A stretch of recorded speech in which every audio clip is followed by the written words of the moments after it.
In today's video, I'm going to teach you how to set up customer accounts in Squarespace vertical bar, customer login tutorial. Start by opening your web browser and searching for Squarespace.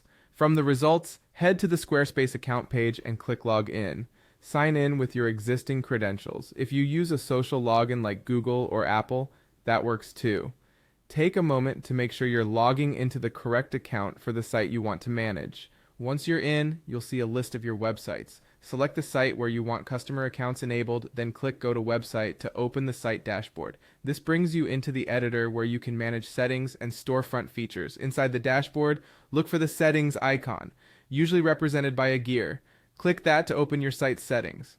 In the Settings menu, find the section labeled Selling. If you don't see Selling, your current plan may not include commerce features, which is required for customer accounts. If Selling is available, click it to open the commerce-related options. Within Selling, choose Customer Accounts.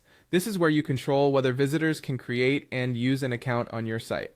Turn on Customer Accounts using the toggle you'll see on this page. Squarespace will save this automatically. With Customer Accounts enabled, your shoppers can sign in, view their order history, and manage saved addresses, which streamlines checkout and improves the overall experience.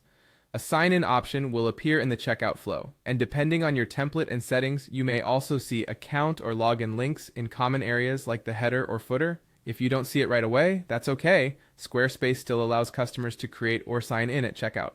A quick note on best practices. Enabling accounts is helpful for returning customers because it reduces friction at checkout and builds trust. Keep your branding and policies consistent, since customers will see these during sign-in and checkout. If you have guest checkout enabled, customers can still complete purchases without creating an account, while returning customers can enjoy the benefits of signing in. That's it. You searched for Squarespace, logged in, opened the correct website, went to Settings, selected Selling, opened Customer Accounts, and turned the feature on.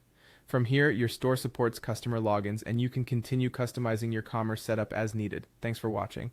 If this was helpful, consider following along for more Squarespace tutorials, and I'll see you in the next one.